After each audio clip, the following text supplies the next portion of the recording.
What is up, guys? It is the Blue Bloods coming at y'all with a special episode. And I told y'all to turn those post notifications on because you never know during the season where we're going to have to drop an episode. And we've been so busy with game previews. Y'all can find that on a week 2 playlist. And if you're still trying to catch up on week 1 recaps, we got a whole playlist for that as well. And if you're new, real quick, smash that subscribe button. We got like 100 subscribers till we hit 1,000 men.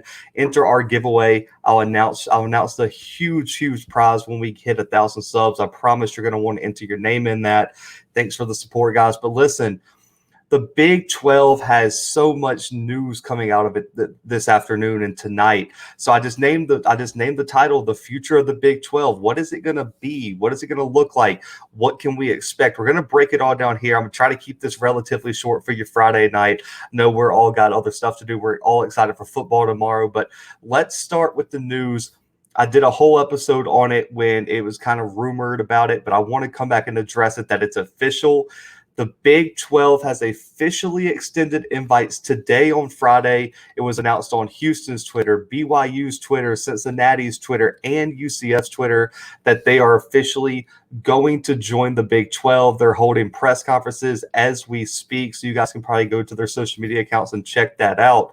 So what that means is the Big 12 does lose Texas and Oklahoma, but they have added UCF, BYU, Cincinnati, and Houston to the conference. And, I mentioned on last episode, for me, this was huge. For one, it keeps the TV money in big markets, which is the biggest thing because the biggest cut is from that TV deal money. And what the Big 12 did is put themselves in big markets. That way they can, I don't know when their deal with ESPN is exactly up, but when that's up, they're going to have the leverage to negotiate for something just as big or bigger as these markets grow. Two, the recruiting factor. You stick yourself in the Midwest, I call it the North. I guess it's technically Midwest. I call it the North, being from Alabama. But you put yourself over there in Ohio, which is a very talent-rich state. You can probably reach out to Pennsylvania and a bunch of those states in like the Midwest/North area. You put yourself in Florida, which is huge because of the level of talent that is coming out of Florida. You keep yourself in Texas. You establish a great Houston pipeline, which is one of the most talent-rich cities in a talent-rich state of Texas. You get a little bit of West Coast by going out to BYU as well. And so for me, it all makes sense in terms of all those factors. And then also, what about the success and recent success of all of these programs? Houston, just a few years ago, I got called out on a comment on one of the last videos. I just totally didn't mention it. I knew about it. I just didn't mention it. Houston was beating Oklahoma, was competing for, New Year's Six Bowls and things like that just a few years back. Cincinnati is a top 10 team in the country right now. UCF is not that far removed from having 2 undefeated seasons, and they have a coach who has already won a national title as offensive coordinator and taken a team to a national title in his first year in Auburn. So you bring all that, and then you have BYU, which was a top 15 team last year and just had the number 2 draft pick in the NFL draft, has a national championship on its resume from back in the 90s as well. So all these teams have success, and I've heard this narrative, and I didn't even put it on the little topic bar over here. There were some people wondering, is the Big 12 going to drop from the Power 5? How so? I think the Big 12 looks just as good as it did. I know they lost to big teams in Texas and Oklahoma, but I don't think the Big 12 is any less competitive. I mean, you can't tell me that conference is not still a Power 5 conference. I'm still saying it rivals in terms of depth, what the ACC and Pac-12 have, absolutely. And I get it. Kansas is dragging it down. But, I mean, other than Kansas, and Kansas brings a lot in other sports such as basketball, where is it lacking? I get it. Everyone has like this wide perception that the group of 5 is just leaps and bounds worse than the Power 5. And that couldn't be anything further from the truth. And so for me, they announce these 4 schools. What are the expectations, though? That's where I want to move toward. Now, for me, I think the clear and obvious expectation for Cincinnati is you got to go in there and compete for the Big 12 title.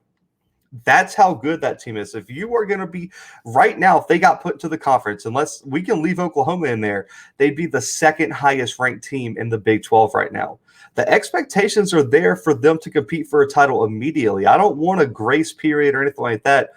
That team is good enough to go out there and win some games under Luke Fickell. So for me, Cincinnati's expectations are by far the highest because they have to go and compete for a Big 12 title immediately, and they should be a top 3 team in this conference whenever they end up joining. I believe the plan of action, according to Brett McMurphy of the Action Network, is in 2023. These teams are expected to join. So we still got 2 seasons, but I expect Cincinnati to come in and compete. Now, BYU's a little different. We've only seen one game of them. They lost a lot of talent from last year, but you would expect them to be right in the middle of the pack.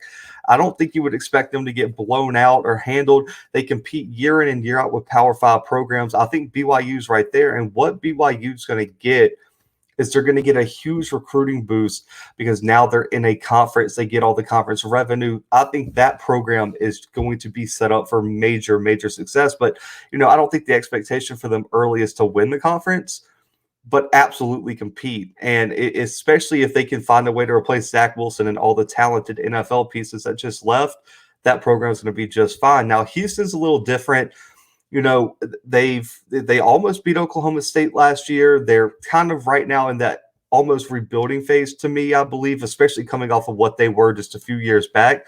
I feel like Houston is going to be in that middle of the pack as well, with the potential now that you get all that money coming into the program to be something special. I think the recruiting is going to skyrocket. I think they're going to be able to leverage the fact that, listen, we could come in here and be the face of the Big 12 in the state of Texas now that Texas is off to the SEC.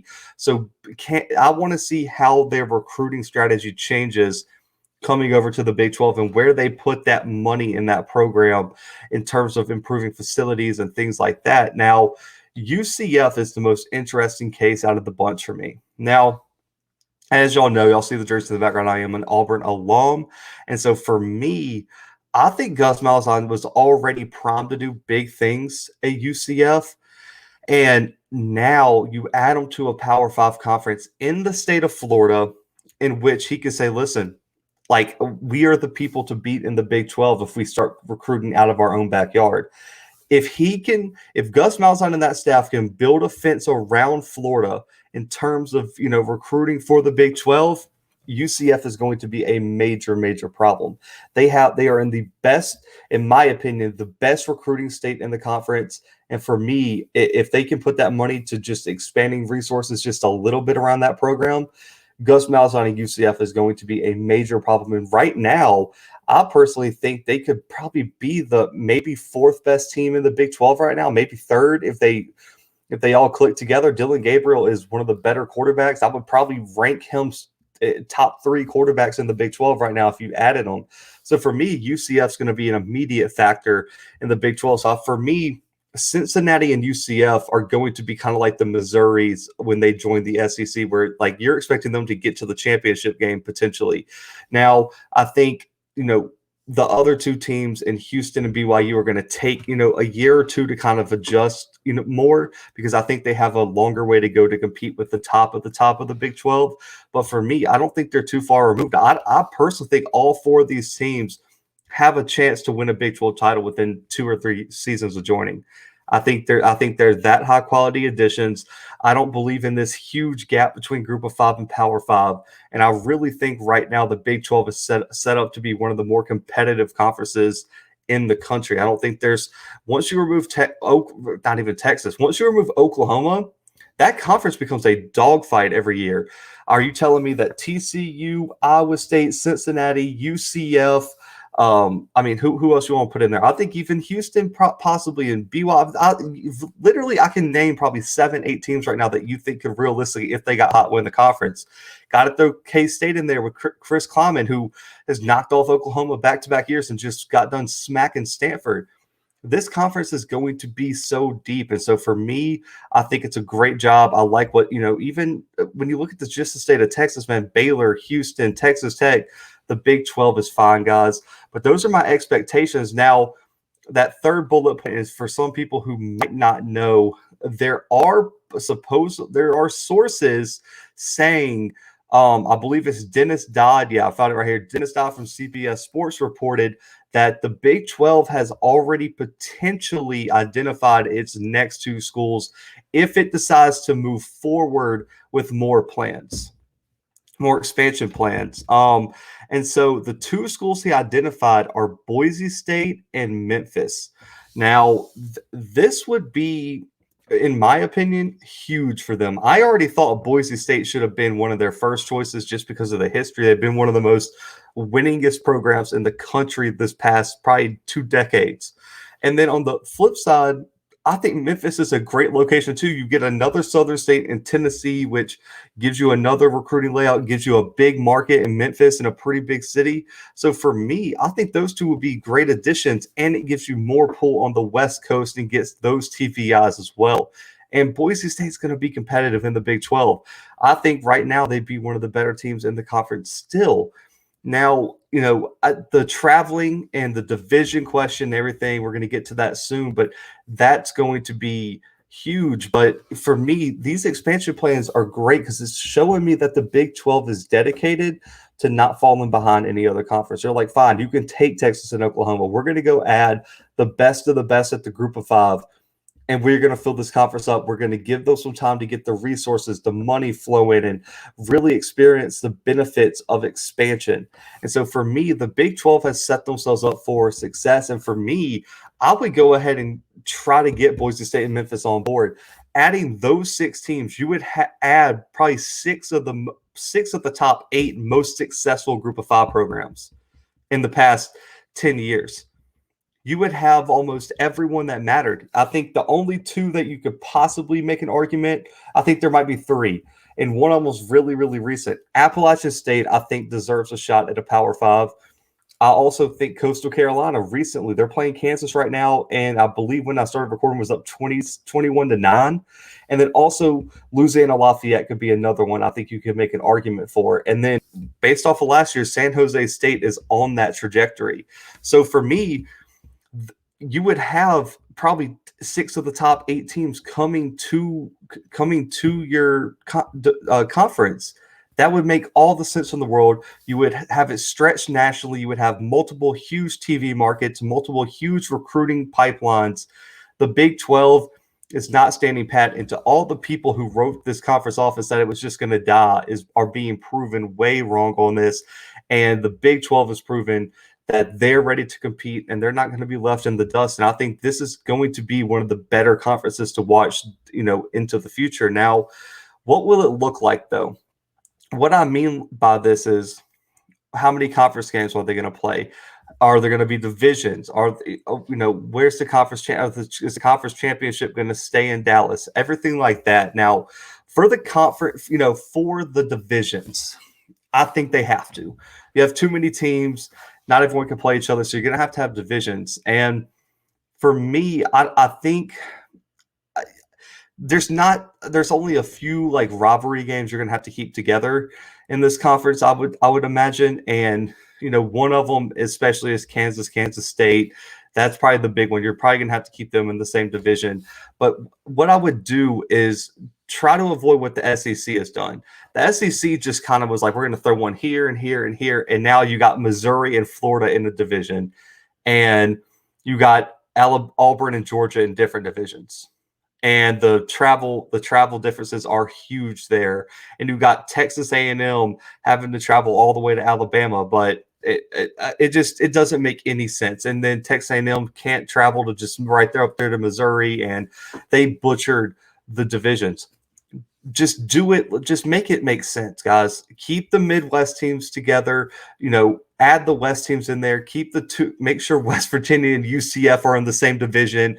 Make sure they have the closest pair of Midwest teams. Make it make sense, Big 12. You've done so great on this expansion. Don't mess it up like the SEC and make the divisions completely useless. And what I would like to see them do, they have a fresh slate because they didn't, or like unlike the SEC, they didn't already have divisions made. Make the competitive balance make sense too. Don't overload one conference where it's like, okay, well, the champion is coming out of there every single year. Do your best, one, to make it work logistically for travel wise, keep the rivalries together, and also try to keep some form of competitive balance. Don't just put all the great teams in the, we'll call it the West Division or something like that, and leave the East where you're going to have someone come out of there and get blown out by 45 in the championship game. That's what I want to see, and I don't want to go through here and walk y'all through boringly about who I think should go where, but those are the three things I want to see. Now, I think they do keep the championship game in Arlington or Dallas, whatever you want to call it, in Jerry World. It still makes sense. It's still central to that conference. And where else would you really move it? I mean, Atlanta's the SEC. The Pac-12 does, a home stadium. AAC does home stadium. Indy's taken by the Big Ten. ACC has Charlotte. I don't really know where you would move it, per se, to make it more fair or anything like that. I think it's a perfect location unless they do whoever is the number one overall team gets to host a game, which I guess you could do that. But for me, I say keep it in Jerry World, keep it in Arlington, and leave it at that. Now, for me, I think this conference is still going to be Power Five. I don't think, like I said, I don't think that's just a short-sighted argument is what I was looking for. But the last topic I want to get covered before I head out, man, this already stretched a little bit too long, but I want to make sure I give you all the information, is what happens for the AAC and the group of five. Now, all reports are speculating that the AAC are probably going to raid the Sun Belt and, or the Mountain West. That the Sun Belt and Mountain West is what Nicole Arbach tweeted today. And so what that probably means is Coastal Carolina and App State are probably going to be asked to join the AAC. Just minimal, just those teams. I believe Louisiana Lafayette could be another one. And those will be the top three. And then I think they'll have to find like a fourth one somewhere. If they go to the Mountain West, I don't know who they would pull for the Mountain West, because like for me, it would be Fresno State or San Jose State would be the two that I would look at. And for me, that's just too much of a travel reach. I mean, how are you going to justify, USF having to go travel to San Jose every year to go play? I just don't think that makes any sense. I can also see Tulane possibly. I think Tulane has done some nice things.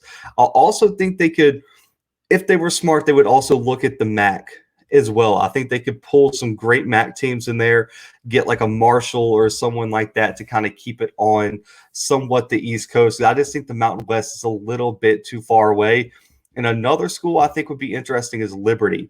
Can they pull Liberty in from being an independent and get them to join a conference and say, man, just come join us, and we'll do it like that? And also another interesting one, you already have Navy. Maybe they try to pull Army into the conference and get that, and get those two teams back together, and you can put them in the same division, keep that rivalry game, and keep it at that. But that's kind of where I am on what happens to the AAC. I think the MAC, the Sun Belt, possibly the Mountain West, some FBS independents are the ones that they're probably going to look at. But the top candidates, based on everything that I've read and I've heard, is Coastal Carolina, App State, and Louisiana Lafayette are easily the top three they're probably going to go after. Outside of that, there's still a lot, to be decided.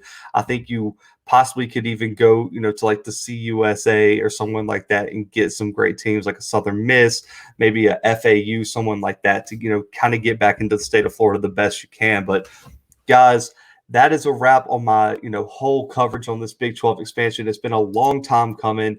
We finally got some invites officially sent out today. So, guys, I want y'all to comment below. What do you think of who's added? What are your expectations for these teams? What are your thoughts on the plans to maybe expand even more? And what are your just overall thoughts on this Big 12 expansion as a whole?